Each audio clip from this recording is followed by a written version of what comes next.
Donc, nous avons lancé, nous avons donc lancé l'enregistrement de la conférence. Merci beaucoup d'être avec nous. Alors, bonjour, cher coach Mutakassani. Bonjour, coach consultant de Dieu Koulibaly de l'autre côté de Bamako.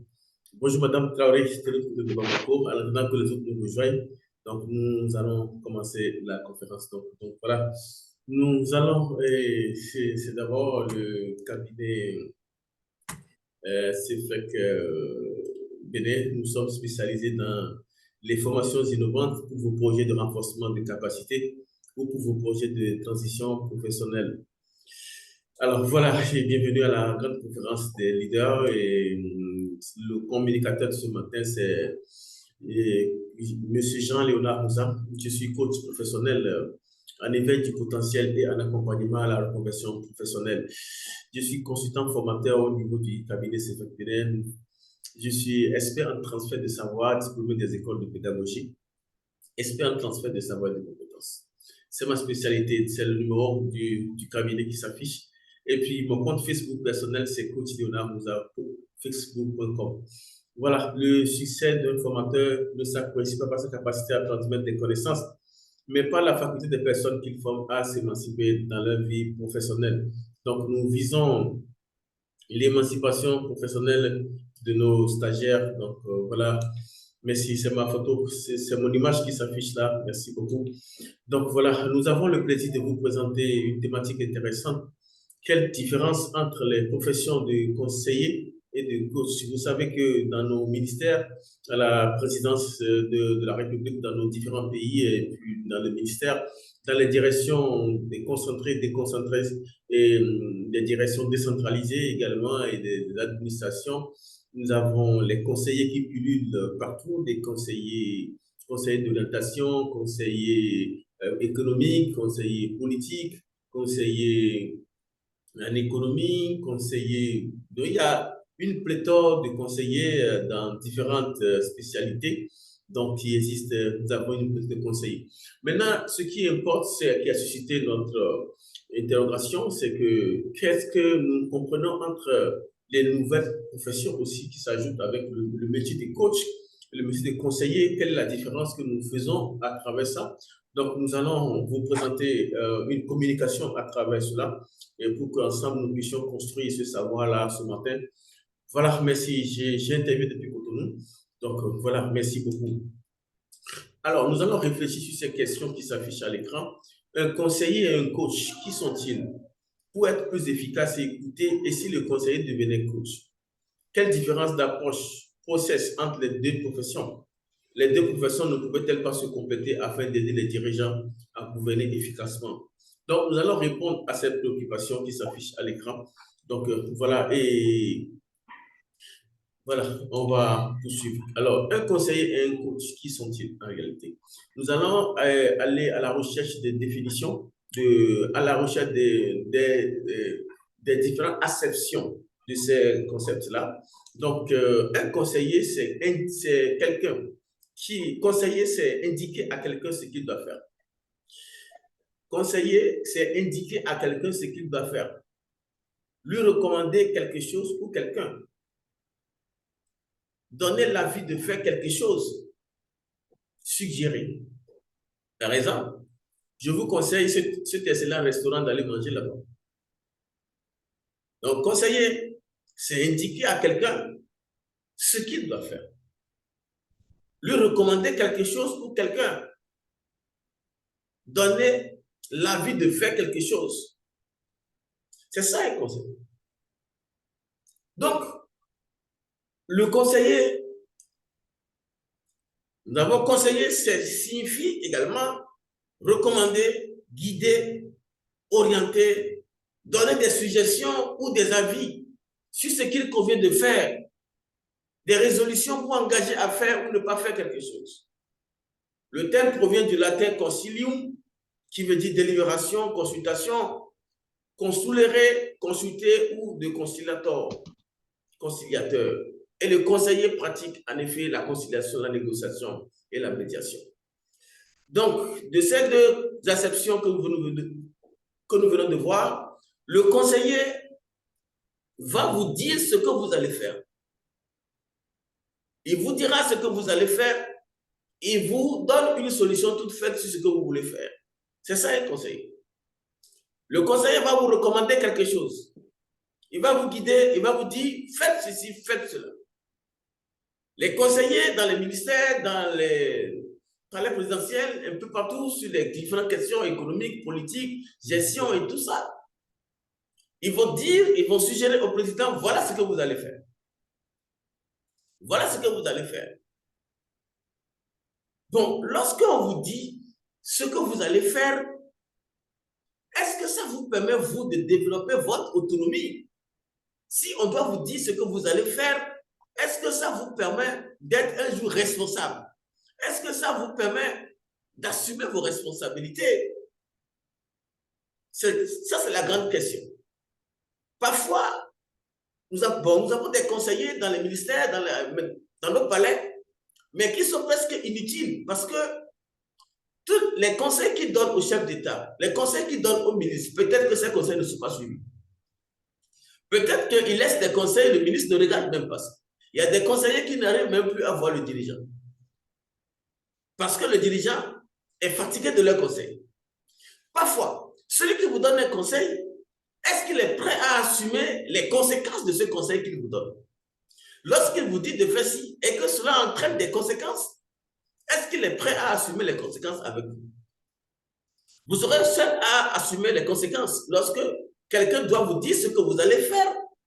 Ça pose une question d'autonomie, une question de responsabilité, une question de qui vous êtes en réalité. Ça veut dire que le conseil continue toujours de vous infantiliser. Le conseil ne vous rend pas vraiment autonome, ne vous rend pas vraiment responsable de vous-même. Et parfois, vous pouvez suivre des conseils et tomber sur des conséquences les plus graves. C'est ça. Maintenant, pour être efficace et écouter, et si le conseiller devenait coach, et quelle différence d'approche, de process entre les deux professions? Nous allons voir qu'est-ce que le travail d'un coach. Le travail du coach est de poser des questions et d'écouter. Il aide à clarifier les idées et les émotions. Il ne donne pas de conseils, mais interpelle. Permet d'aller plus loin, ouvre des voies non explorées auparavant et permet de trouver de nouvelles solutions. Le rôle du coacher est de se laisser conduire et accepter un regard différent sur soi. Ça veut dire que le travail du coach, c'est différent du travail d'un conseiller. Un conseiller, il va vous dire ce que vous allez faire. Mais le coach, il vous pose simplement des questions. Il vous écoute, des questions qu'il vous pose, qui vont vous amener à la découverte de vous-même. Des questions qu'il vous pose, qui vont vous amener à explorer les différents compartiments de votre vie pour sortir les solutions de vous-même. Le coach va faire émerger des solutions de vous-même, mais le conseiller, il va vous dire ce que vous allez faire. Il va vous apporter une solution toute faite, mais le coach ne pourra pas le faire parce que lui, il va juste vous interpeller par des questions jusqu'à attirer votre attention sur ce que vous allez faire et il vous fait prendre conscience que telle chose que vous voulez faire, quelles sont les conséquences pour vous-même. Telle chose que vous devez faire, est-ce que c'est bon pour vous-même? Le coach interpelle par un questionnement. Le coach n'est pas quelqu'un qui va vous dire ce que vous allez faire. Non. Et le rôle du coaché est de se laisser conduire par un coach.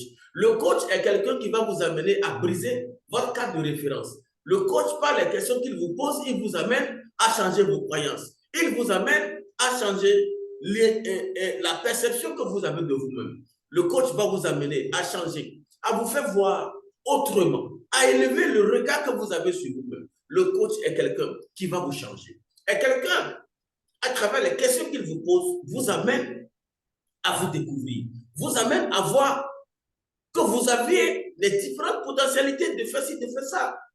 C'est ça un coach. Le coach interpelle. Le coach ne donne pas de conseils. Le coach n'est pas un conseiller, mais il n'interpelle pas des questions qu'il vous pose. Alors, le coaching, c'est l'art de poser les bonnes questions au bon moment. C'est un peu inspiré de ce qu'on appelle la maïotique socratique. C'est inspiré de la maïotique socratique. Parce que la maïotique socratique, c'est un peu cela. On vous pose des questions qui vont vous amener en réalité à vous découvrir, à voir les conséquences de ce que vous voulez faire et à vous amener à voir autrement vous-même. Donc, le coach dispose d'un éventail de typologies de questions pour faire progresser son client. Lorsqu'il reçoit son client, il prépare des questions pour lui poser afin que le coaché arrive vraiment à se découvrir, arrive à briser ses croyances limitantes. Parce que beaucoup de personnes ont des croyances limitantes. Beaucoup de personnes se sont barricadées. Beaucoup de personnes ne peuvent pas faire ci, ne peuvent pas faire ça, à raison de leurs croyances. Parce que, en réalité, les seules limites qui existent sont celles que nous nous fixons nous-mêmes à l'intérieur de nous. Il y a ce qu'on appelle le thermostat qui se trouve à l'intérieur de notre corps. Et il y a ce qu'on appelle la loi du plafonnement. John Maxwell disait ça. Beaucoup de personnes ont leur vie plafonnée. Quand quelqu'un n'a jamais imaginé qu'il peut avoir 100 000 francs à un coup, il ne l'aura jamais. Quelqu'un qui imagine que avoir 500 000 francs d'un coup est difficile, il ne l'aura pas. Donc, quand il rencontre un coach, le coach va l'amener à voir la possibilité qu'il a d'avoir 1 million, 2 millions, 3 millions, 10 millions et 100 millions en un coup. Donc, c'est briser la perception d'un coach sur lui-même. Changer la vision qu'un coach a sur lui-même, c'est ça le rôle d'un coach. Parce que le coach va poser des questions. Des différentes questions, qui soient des questions ouvertes, des questions fermées, des questions orientées action, des questions orientées expérience dans le passé, des questions de clarification et des questions de projection et métaphorique. Quand vous suivez ici. Alors, l'éventail de questions que le coach peut poser. Quand le coach reçoit un coaché, qu'est-ce qu'il va faire? Il va lui poser des questions. Des questions qui vont amener le coaché à se découvrir. Les questions qui vont amener le coaché à prendre conscience de lui-même. Lorsque le coaché vient voir le coach, lorsque, par exemple, vous venez voir le coach sur un sujet, vous dites que vous voulez faire une reconversion professionnelle, changer de métier pendant que vous êtes encore dans un métier donné et que vous voulez changer de métier, vous venez rencontrer le coach. Le coach ne va pas vous dire de changer de métier, mais il va vous poser des questions de manière à vous révéler à vous-même. Des questions qui vont vous amener vous-même à voir vos capacités, vos potentialités, de quoi vous êtes capable. Si vous êtes capable de changer de profession, vous-même, vous allez le faire. Vous allez le dire. Ainsi, il va vous poser des questions orientées action. Qu'est-ce que vous êtes prêt à faire pour changer de profession?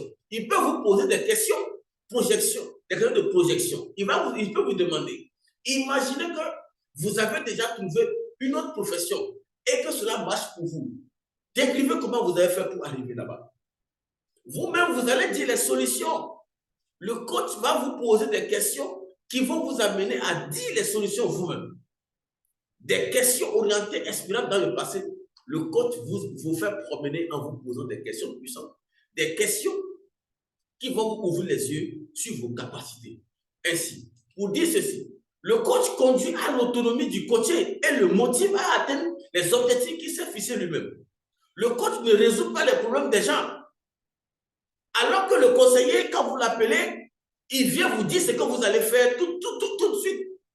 Peut-être que vous avez un problème dans le secteur de la douane. Vous demandez le conseil du coach Moudjaka. Quand il vient, il va vous donner un conseil dans le domaine de la douane pour résoudre le problème qui est là. Mais un coach ne donne pas de conseils. Il peut vous demander quelles sont vos possibilités de sortir du problème que vous avez. Quelles sont vos capacités à sortir du problème que vous avez. Et vous-même, vous allez le dire. Et c'est en ce moment que le coach peut vous suivre pour vous accompagner d'une étape à une autre. Regardez ce qui s'affiche à l'écran. Lorsque vous venez chez un coach, vous êtes dans l'état de dépendance avec le coach. Le coach va vous conduire à travers les questionnements à l'état de contre-dépendance où vous allez vous découvrir vous-même. Le coach va vous conduire à votre indépendance et vous conduire à votre autonomie, l'interdépendance. Donc, l'autonomie s'appelle interdépendance. Le coach va vous conduire de la dépendance à la contre-dépendance, de l'indépendance et à l'interdépendance. Alors que le conseiller vous maintient dans la dépendance, le conseiller maintient dans la dépendance pendant que le coach va vous conduire progressivement jusqu'à l'indépendance, jusqu'à votre interdépendance, c'est-à-dire vous dépendez du coach et le coach dépend de vous. Lorsque vous donnez des conseils à quelqu'un, regardez ici, un proverbe chinois dit ceci. Si tu donnes un poisson à celui qui a faim, tu le nourris pour un jour. Si tu lui donnes une canne à pêche, tu le nourris pour toujours. Comment nous comprenons cette pensée? Le conseiller, il vient vous donner le poisson quand vous avez faim. Le conseiller vient vous donner un poisson quand vous avez faim. J'ai tel problème, j'appelle un conseiller, il vient me dire ce que je vais faire. Tout de suite. Le conseiller vient me dire ce que je vais faire. Il me donne le poisson. Mais demain, si j'ai encore le même problème, qu'est-ce que je vais faire? Demain, si j'ai encore le même problème, je vais l'appeler encore. Chaque fois que j'ai le même problème, je l'appelle encore. À partir de là, celui qui est conseiller reste dans la dépendance. Celui qui est conseiller reste dans la dépendance pendant longtemps vis-à-vis du conseiller. Et c'est pourquoi, à un moment donné, les responsables, les dirigeants n'écoutent plus leurs conseils, n'écoutent plus leurs conseillers. Nous avons des conseillers qui sont pleins dans les palais présidentiels, ils sont pleins dans les ministères, mais qu'on n'écoute plus. Ils sont là, mais c'est comme ils sont complètement négligés. Ils ne sont plus écoutés. Ils se fâchent pour rien. Parce que simplement, ils ne sont pas des coachs. Un conseiller doit avoir le statut de coach. C'est très important pour un conseiller. Donc, si tu donnes du poisson à celui qui a faim, tu le nourris pour un jour. Si tu lui donnes une canne à pêche, tu le nourris pour toujours. Proverbe chinois. Ça veut dire que le coach est quelqu'un qui va vous donner une canne pour vous dire, allez pêcher vous-même. Mais je suis là. Je vous protège. Allez-y. Si vous vous noyez, je vais vous sortir. Mais allez-y. Vous-même, allez pêcher. Allez pêcher le poisson vous-même. Si vous voulez vous noyer, je vais vous sauver. Mais le conseiller, il vous donne le poisson. Il ne vous permettra jamais d'apprendre à pêcher. C'est ça, il conseille. C'est pourquoi des conseillers, à un moment donné, les dirigeants ne les écoutent plus. Parce que ce qu'ils vous disent, ça peut entraîner des conséquences. Et quand ces conséquences commencent, ils ne sont plus là pour assumer. Nous avons des chefs d'État qui, après, disent que j'ai été trahi par mes conseillers. J'ai été trahi par mes conseillers qui m'ont dit de tirer sur le peuple. Mais quand on a tiré, qui va assumer les responsabilités? C'est le chef d'État. Ce n'est pas le conseiller qui va assumer les responsabilités. C'est là où les conseillers, en réalité, ont une insuffisance. Et si vous êtes conseiller, vous devez obligatoirement augmenter votre niveau en faisant une formation de coach en étant conseiller. Si vous êtes conseiller dans une structure, devenez coach. Comme ça, vous allez aider les dirigeants à faire le processus de l'étape de la dépendance à l'étape de codépendance, à l'étape d'indépendance et à l'étape d'interdépendance. Mais le conseiller maintient le dirigeant dans la dépendance pendant longtemps, ce qui n'est pas une bonne chose. Et à un moment donné, le dirigeant se fatigue de vous. Mais si vous le permettez d'avancer, à apprendre aussi, si vous êtes un conseiller en économie, permettez-lui d'apprendre aussi en économie, un jour, de prendre des décisions sur le plan économique sans vous. C'est en réalité cela. Mais ce qu'on a observé, c'est que beaucoup de dirigeants sont maintenus dans la dépendance du conseil pendant longtemps. Et ça fait que le développement ne prend pas le pas dans beaucoup de nos pays. Donc, vous voyez l'image qui s'affiche à l'écran. Le coach vous accompagne. Le coach vous accompagne comme ça à votre autonomie. Le coach vous accompagne à grimper et à monter les escaliers. Le coach vous accompagne à votre indépendance, vous accompagne à votre autonomie, à votre interdépendance. C'est le travail du coach. Mais le conseiller va vous maintenir au palier. Vous n'allez pas progresser avec les conseillers, mais avec les coachs, vous allez progresser. C'est pourquoi les conseillers devront devenir des coachs aujourd'hui. C'est très important. Si vous voulez progresser, si vous voulez être efficace, vous devez devenir aujourd'hui coach. C'est très important. Maintenant, la question qu'on se pose, est-ce que les deux professions ne pouvaient-elles pas se compléter afin d'aider les dirigeants à gouverner efficacement? Normalement, avec ce qu'on a décrit, un conseiller devra être un coach. Et il va cumuler les deux process. Parce que le conseiller, lui, donne une solution toute faite. Peut-être que l'autre peut aller expérimenter avec des conséquences. Mais le coach va aider l'intéressé, le coaché, à trouver les solutions à l'intérieur de lui. Parce que le coach part d'un postulat qui dit l'être humain possède en lui-même toutes les ressources nécessaires à son développement. Calme, Jaspers. Donc, l'être humain possède en lui-même toutes les ressources nécessaires à son développement. Donc, vous avez en vous-même toutes les ressources nécessaires à votre développement. C'est pourquoi les coachs, alors, pour vous coacher, ils iront donc chercher les solutions qui sont déjà à l'intérieur de vous. À travers les questions, ils vont vous susciter ces réponses-là qui vont sortir de vous. Et vous allez vous-même voir les solutions, le chemin que vous allez prendre pour réussir, vous allez vous-même voir. Le coach conduit à l'autonomie pendant que le conseiller vous maintient dans la dépendance.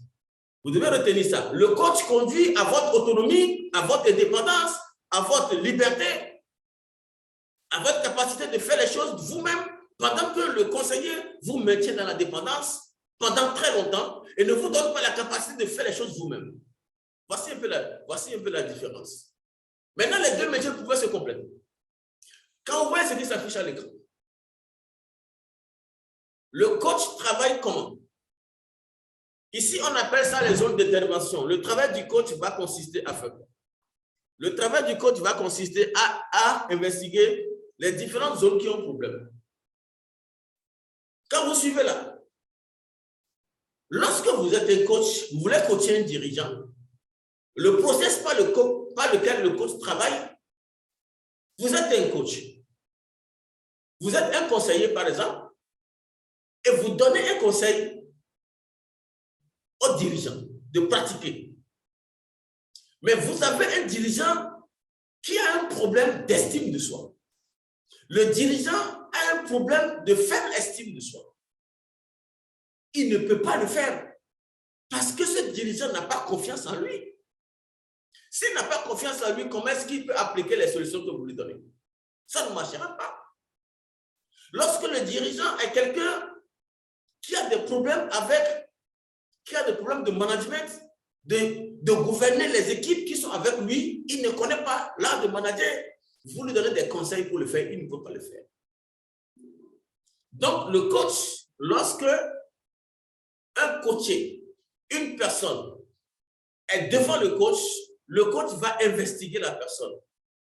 Le coach va investiguer pour voir les zones qui ont problème chez la personne. Par exemple, la zone numéro 1, c'est d'abord le coach lui-même. La zone numéro 1, le coach va d'abord travailler sur lui-même pour être au clair avec lui-même. Nous avons des conseillers qui ont une vie déséquilibrée. Nous avons des conseillers qui ne sont pas exemplaires. Mais ici, nous disons que le premier outil du coach, c'est le coach lui-même. Donc, nous avons des conseillers qui ne sont pas eux-mêmes en équilibre pour pouvoir donner des conseils équilibrés à des dirigeants. Ce qui fait qu'ils donnent des conseils, mais des conseils qui ne sont pas vraiment suivis. Donc, quand vous venez devant un coach, le coach va investiguer les différentes zones chez vous. Lorsqu'il investigue la zone numéro 2, par exemple, il va donc établir une relation efficace avec d'abord le coaché. Le coach établit une relation efficace avec le coaché. C'est ça ici.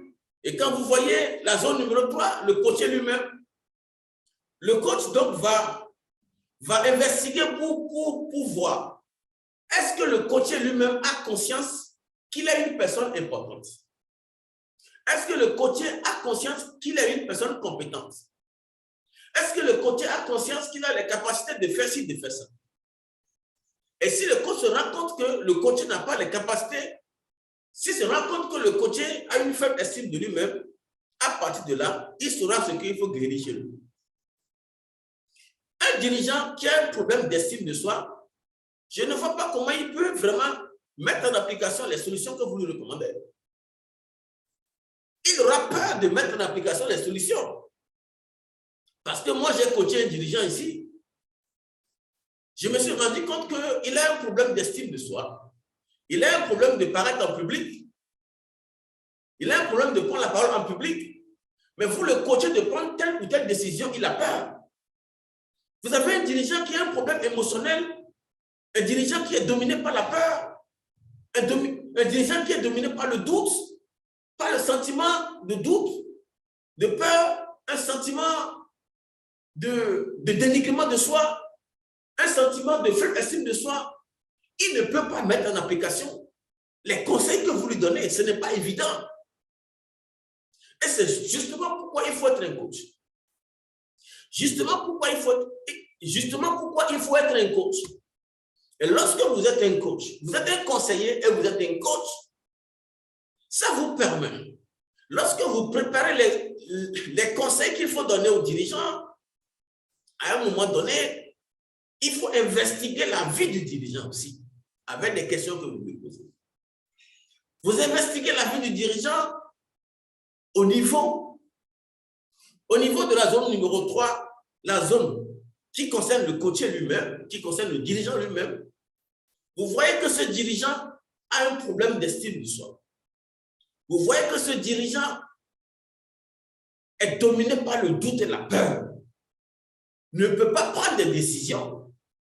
Et il est difficile que vous le soyez un conseiller. Vos conseils ne seront pas suivis. Vos conseils seront remis en cause. Il ne va même pas sur vos conseils. Et ça, c'est le problème de la plupart des conseillers de nos jours. C'est leur problème aujourd'hui.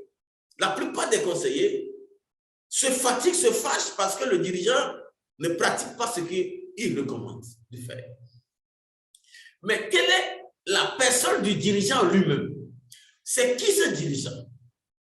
Comment il pense? Comment il raisonne? Quelle est sa personne? Quel est son degré de confiance en soi?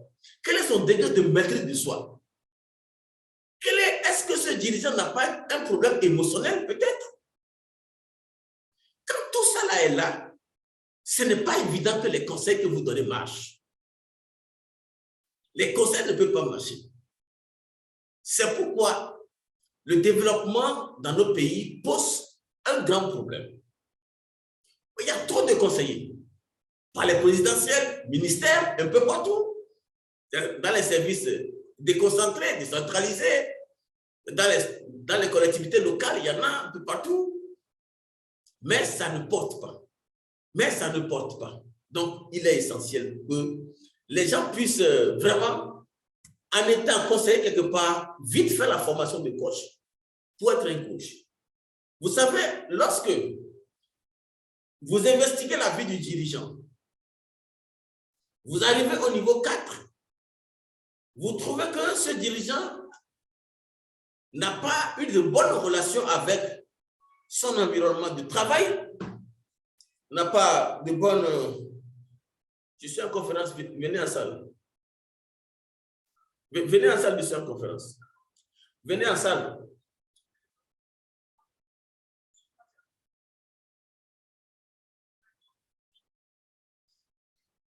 Donc, lorsque vous êtes un coach, vous coachez un dirigeant, il est essentiel pour vous donc d'être un coach.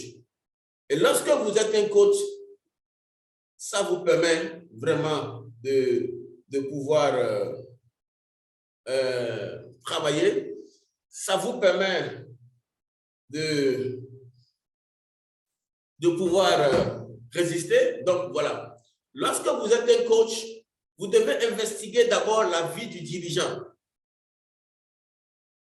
Vous trouvez que la zone 4, ce dirigeant a un problème avec la gestion de son administration, la gestion du personnel. Lorsque vous découvrez ça, il faut vraiment soigner ce côté-là pour le dirigeant et pouvoir lui donner des conseils. C'est très important cela. Donc, vous investiguez, vous avez investigué la zone numéro 5 qui concerne le système qui emploie le coaché. Et quand le système qui emploie le coaché est un système qui peut le détruire, le dirigeant qui appartient à un système, mais le système ne peut pas favoriser son développement, et que vous êtes son conseiller, je pense qu'il faut pouvoir investiguer la zone qui a problème chez le dirigeant et pouvoir le soigner d'abord et l'aider à prendre de bonnes décisions. C'est très important d'aider les gens à prendre de bonnes décisions. Il est très important cela. Aider les gens à prendre de bonnes décisions.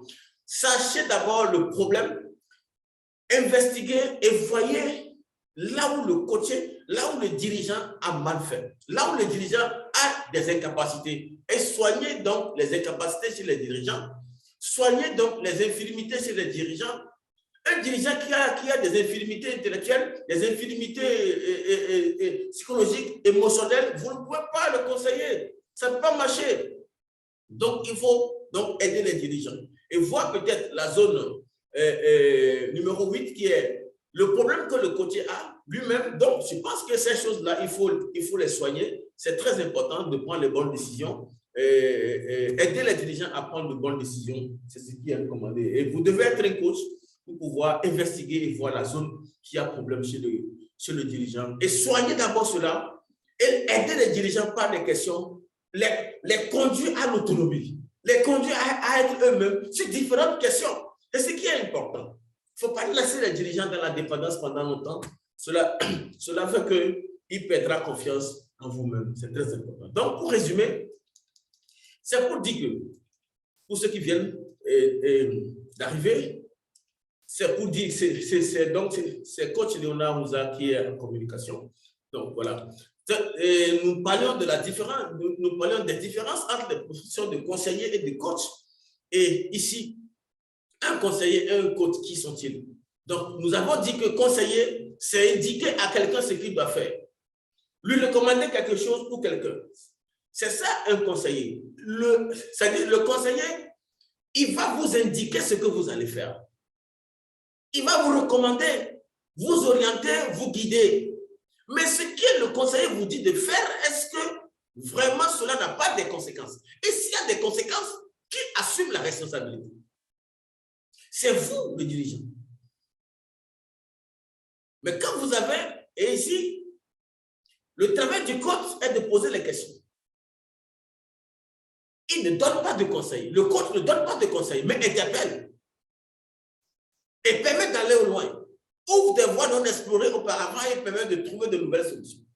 Il va aider le coaché en posant des questions au coaché à ce que le coaché puisse se découvrir, à éveiller le coaché, à éveiller en lui ses capacités, ses potentialités, à éveiller en le coaché, à briser les incapacités, à briser les infirmités, à briser les limitations intérieures, à briser les limites intérieures et à élever le regard, à briser le cadre de référence du coaché et à l'aider à voir autrement la vie, à se voir autrement, à voir autrement les autres, à voir autrement les choses. Briser le regard du coaché sur lui-même, sur les autres. Augmenter la capacité de coacher à voir autrement les choses. Un conseiller doit être un coach. Sinon, vos conseils ne passeront pas. Il y a plein de conseillers dans les bureaux, au palais présidentiel, dans les ministères. Mais ils sont inutilisés. Parce que simplement, le dirigeant a vu que leur conseil ne lui permet pas vraiment d'avancer. Vous avez un dirigeant qui a des problèmes émotionnels, paralysé par le doute, la peur, paralysé par une conscience faible de lui-même. Un dirigeant qui a l'idée qu'il n'est personne. Un dirigeant qui se dit qu'il ne vaut rien. Un dirigeant qui ne peut pas apparaître devant un public. Celui-là, vous êtes son conseiller. Quel conseil vous allez donner, il va appliquer? Il ne va pas appliquer les conseils. Donc, il est essentiel, en tant que coach, d'aider les dirigeants à soigner leurs infirmités, d'aider les dirigeants à voir leurs incapacités. Ouvrez leurs yeux sur leurs incapacités. Élevez leur regard. Élevez leur perception. Et faites-les prendre conscience qu'ils sont capables de prendre de grandes décisions. Qu'ils sont capables d'entrer dans l'histoire. Et c'est là, le dirigeant aura une attention particulière pour vous si vous êtes conseiller. Changez de regard. Changez la façon. Changez votre process. Vous ne pouvez pas dire à quelqu'un ce qu'il va faire.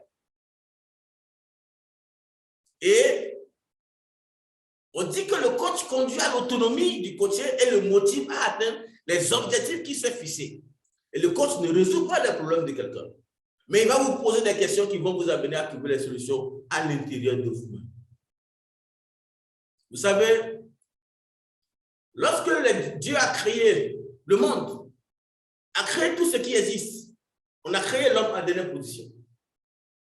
Les dieux ont fait une réunion et les dieux se sont dit, où est-ce que nous allons cacher la force? Certains dieux ont proposé, cachons la force sous l'océan. Les dieux ont dit, attention, les hommes iront trouver ça sous l'océan. Cachons la force sous la terre. On dit, les hommes iront chercher. Et si jamais les hommes trouvent la force, nous sommes foutus. Où est-ce qu'il faut donc cacher la force? Certains dieux ont proposé qu'il faut cacher la force au fond de l'homme lui-même. Et c'était donc ce qui est fait. Lorsque la force est cachée au fond de l'homme lui-même, il ne le verra jamais. C'est pourquoi il est difficile de se connaître. Il est difficile d'être avec soi-même. Il est difficile d'entrer à l'intérieur de soi pour aller chercher la meilleure version de soi. Parce que tout est déjà en nous. L'être humain possède en lui-même toutes les ressources nécessaires à son développement. Nous avons déjà tout en nous pour nous développer. Mais tout nous fait croire que notre développement dépend des facteurs externes. C'est-à-dire que nos possessions matérielles ne peuvent pas nous assurer le développement, mais le développement doit partir de nous-mêmes. Ce qui fait que ça ne marche pas en Afrique, c'est que on a trop parlé des conseils qui doivent dire aux dirigeants ce qu'il va faire. Mais amener le dirigeant, pas un questionnement, à voir ses capacités à faire ci, à faire ça.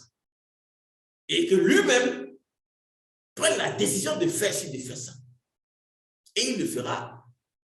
Mais si vous lui dites de faire, il ne le fera pas parce qu'il aura peur de le faire. Il aura peur des conséquences. Ce qui fait que parfois votre rôle de conseiller sera inutile aux côtés du dirigeant. Faites attention.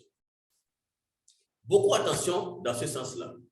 Et ce proverbe chinois qui dit, si tu donnes un poisson à celui qui a faim, tu le nourris pour un jour. Si tu lui donnes une canne à pêche, tu le nourris pour toujours. C'est dit ceci. Si tu donnes un poisson à quelqu'un qui a faim, tu as résolu son problème pour l'instant. Mais si tu lui apprends à pêcher, tu as réglé son problème pour toujours. Le conseiller, lorsqu'il vient, il vous donne le poisson. Oui, avalez ça. Si vous avalez et que quelque part, ça vous blesse, ça a des conséquences sur votre santé, qui endosse la responsabilité? Mais le coach va vous donner une canne. Il va vous dire, rentrez dans l'eau, allez pêcher. Je suis ici pour vous encadrer. Vous n'allez pas tomber, vous allez pêcher. Donc, le coach vous apprend à faire les choses. Vous amène à faire les choses vous-même. À faire les choses vous-même et par vous-même et de vous-même. Alors que le conseiller vous rend, ne vous permet pas d'aller à l'autonomie. Regardez. Le coach vous conduit de la dépendance à la codépendance, à l'indépendance et à l'interdépendance à votre autonomie. Alors que le conseiller vous maintient dans la dépendance tout le temps. Voyez ce que fait un coach, ça vous permet de progresser et d'avancer. Donc voilà, les deux professions devront se compléter. C'est très important parce qu'il faut investiguer les zones qui ont problème chez les dirigeants et soigner ces zones-là et permettre aux dirigeants de prendre eux-mêmes les décisions jusqu'en les conduisant à travers un questionnement qui vont les aider à voir clair ce qu'il faut faire. C'est très important. Donc, chers amis, les deux autres planétaires de vie, si vous voulez être riche, beaucoup de gens, il y a quatre types d'hommes sur la Terre. Nous avons des gens qui sont dans le domaine de la... on a des employés, on a des gens qui sont dans la catégorie des indépendants, des gens qui sont dans la catégorie des promoteurs d'entreprise et des gens qui sont dans la catégorie des investisseurs.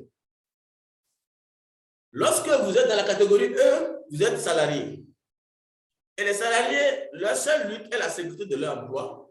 Et la plupart, on les range dans la pauvreté. Mais lorsque vous êtes salarié, vous pouvez vous faire former pour devenir coach, consultant, etc. Et quand vous êtes coach ou consultant, vous êtes dans la classe des indépendants et vous bénéficiez des honoraires parce que le coach facture les honoraires. C'est ça. Et maintenant, lorsque vous gagnez l'argent, vous pouvez créer votre cabinet et devenir propriétaire d'entreprise et vendre vos services, vos prestations et vous faire beaucoup d'argent. L'argent gagné, vous devenez donc investisseur. Vous rentrez dans la liberté financière en étant investisseur.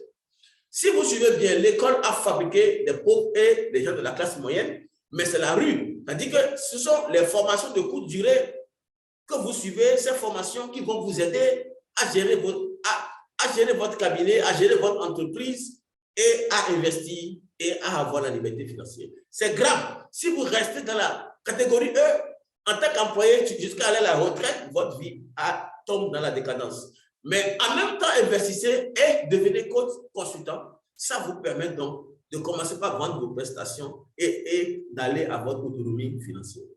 Donc, voilà nos formations en instance. Voilà, nous avons nous avons des formations en instance. Le cabinet CFEC Bénin est enregistré au Bénin sous ce numéro-là. Sous ce numéro, nous sommes enregistrés au Bénin. Donc, nous avons, c'est un cabinet qui est né, il y a des cadres, on a des partenaires un peu partout. Nous avons la formation de coach consultant, une formation cumulée de coach et de consultants en même temps, parce que beaucoup d'entreprises aujourd'hui veulent des coachs et des consultants en même temps. Parce que le consultant seul, il y aura des aspects humains qu'il ne pourra pas voir. Vous voyez. Donc, nous avons la formation sur management et qualité, donc une formation de bon niveau, parce qu'aujourd'hui, on parle de nouvelles formes de gouvernance, on parle de sociocratie, holacratie, on parle de la qualité aussi. Donc, en fait, vous formez à cette formation, si d'être manager pour avoir les nouveaux outils de gouvernance participative de vos entreprises. Nous avons la formation aussi de ingénieur de formation, une formation pour que vous soyez autonome avant des formations aussi. Nous avons la formation sur communication d'entreprise et marketing, une formation de bon niveau qui va traiter de la communication digitale, de la communication institutionnelle et puis du marketing. Donc voilà, nous avons la formation sur devenir coach de conférence, la formation sur prise de parole en public et leadership, la formation sur consultant international, nous avons la formation sur la certification métier du coach. Notre cabinet aujourd'hui offre des formations sur la certification métier du coach, qui comporte 19 grands modules. Et le coach Moutaka Sani, de l'autre côté de Maradi, il est en train de faire la formation. Il y a aussi un monsieur qui travaille au district de la mairie de Bamako, qui suit aussi la même formation avec M. Moutaka. Donc, c'est une formation de haut niveau qui traite d'abord de la personne, de qui vous êtes. Vous savez, personne ne sait celui qui a écrit devant le temple d'Apollon dans l'Antiquité. Ce n'est même pas Socrate qui a dit ça. Connais-toi toi-même et tu connaîtras l'univers et les dieux. Ce n'est pas Socrate qui a dit ça. Personne ne sait celui qui a écrit cette citation devant le temple d'Apollon dans l'Antiquité. Quand vous voulez entrer dans le temple, vous lisez « Connais-toi toi-même et tu connaîtras l'univers et les dieux ». Connais-toi toi-même. Si tu te connais, c'est fini. Parce que la force est en toi. La puissance est en toi. Tout est en toi. Tu peux faire tout à partir de toi. Mais c'est parce que tu penses que c'est l'extérieur qui va te développer. Si tu as les possessions matérielles, tu peux les perdre du jour au lendemain. Mais si tu peux produire la richesse à partir de qui tu es, c'est plus la sécurité chez vous. Donc, nous, Africains, les écoles, les universités, le développement personnel est absent. est absent. Et nous avons tous fait la formation de coach professionnel partout où nous sommes et nous travaillons pour notre propre gouvernement d'abord et comment nous allons nous coacher nous-mêmes et coacher les autres. Nous en avons besoin en Afrique. Voilà, c'est une formation complète de l'être humain. La certification au métier de coach, faites-vous former. Si vous êtes conseiller quelque part, devenez coach. Vous serez plus efficace auprès du dirigeant et vous serez écouté, plus écouté. Parce qu'il y a des conseillers qui ne sont plus écoutés aujourd'hui par les dirigeants. Ça, c'est une vérité. Donc, travaillez comme ça, dans ce sens. Nous avons la formation sur cours de formation professionnelle. Nous avons donc la formation sur vivre de la formation des consultants et la formation sur création et gouvernance d'un cabinet rentable. Et nous avons, voilà, les responsables du cabinet CFEC Bénin Afrique. Le directeur général, c'est moi-même. Le coach consultant Léonard Rouza, je suis directeur général du cabinet CFEC Bénin Afrique, en charge de la formation en ligne qu'en présentiel. Donc, je suis chargé de l'ingénierie pédagogique. Nous avons notre partenaire de Nairobi au Kenya, Life Coach Sarah Moui, qui est notre partenaire qui est de l'autre côté du Kenya, à Nairobi. Nous avons notre partenaire du côté de Burkina Faso, Côte Constant Abou Sanogo.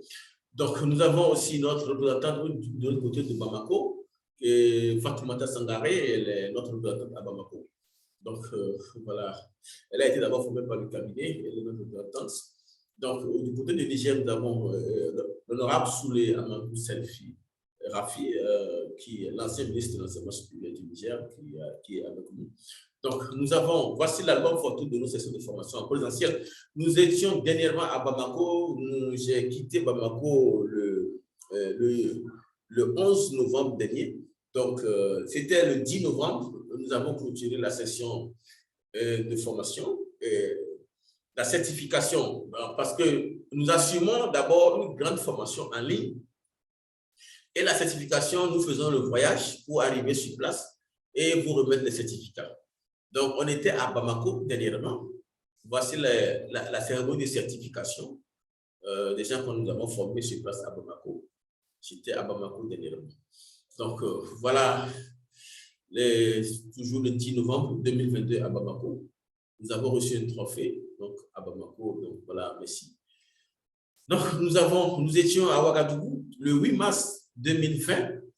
Voici la session de promotion en présentiel le 8 mars 2020 à Ouagadougou. Voilà, à Ouagadougou. Donc, c'était Ouagadougou en 2020, le 8 mars 2020 à Ouagadougou. Donc, nous étions à Lomé le 20 janvier 2020 à Lomé. Donc, c'était ça, la session en présentiel à Lomé. Et puis, nous étions aussi à Cotonou, 29 octobre 2019 à Cotonou. Donc, voilà. Merci beaucoup de votre aimable attention. Donc, vous avez compris qu'aujourd'hui, vous devez être conseiller, mais il faut être un coach.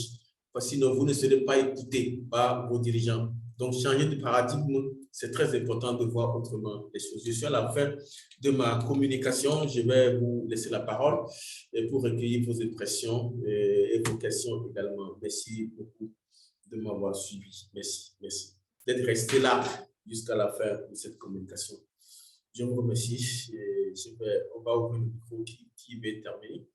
Vos appréciations, nous allons vous écouter. Merci beaucoup. Nous pouvons d'abord écouter Madame Traoré. Vous êtes avec nous, Madame Traoré. Qu'est-ce que vous avez à dire de cette communication, Madame Traoré? Ouvrez le micro. Bonjour, Madame Traoré. Bonjour. Okay. Bonjour. Bonjour, vous êtes à Bamako? Oui, je suis à Bamako. D'accord. Merci pour la qualité de la présentation. C'était très bien. Ça m'a permis au fait de savoir la différence entre le conseiller et le coach.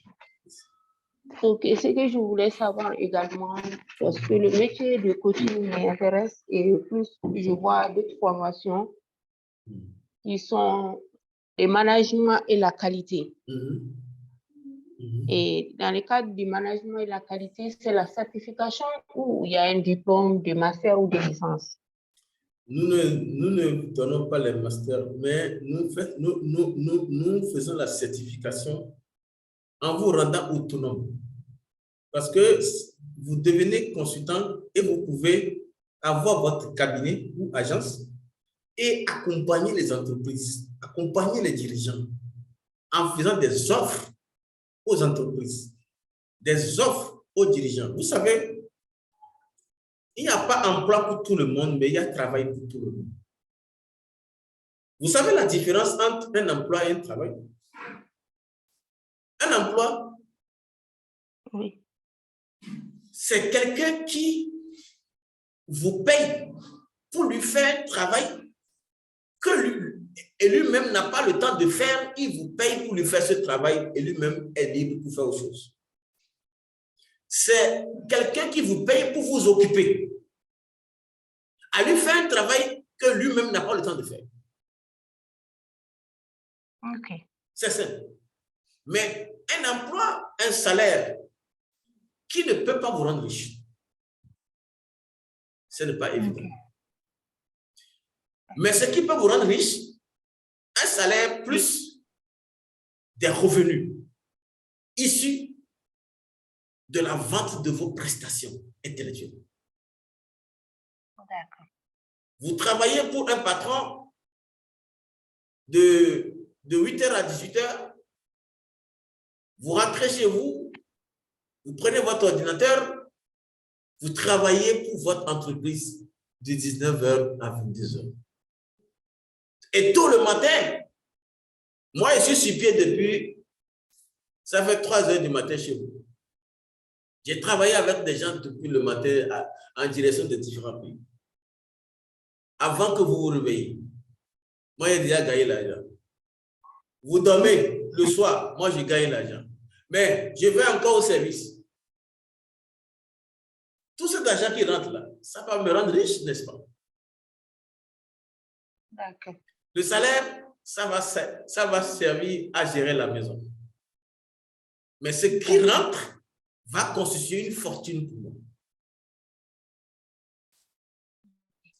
Bon. Et juste la certification en tant que consultant, conseiller coach, est-ce que vous accompagnez la personne dans le cadre des activités pour les embauches et autres? Ce que nous faisons, nous avons des partenariats avec beaucoup d'institutions, des ministères, des organisations, et notre site web est en montage, ça va sortir.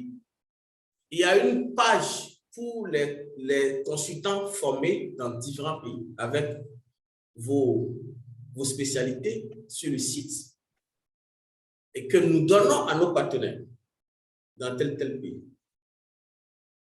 Vous serez tranquille et vous serez appelé pour telle mission. Nous faisons la promotion de nos stagiaires. Nous avons déjà formé beaucoup dans les différents pays. Et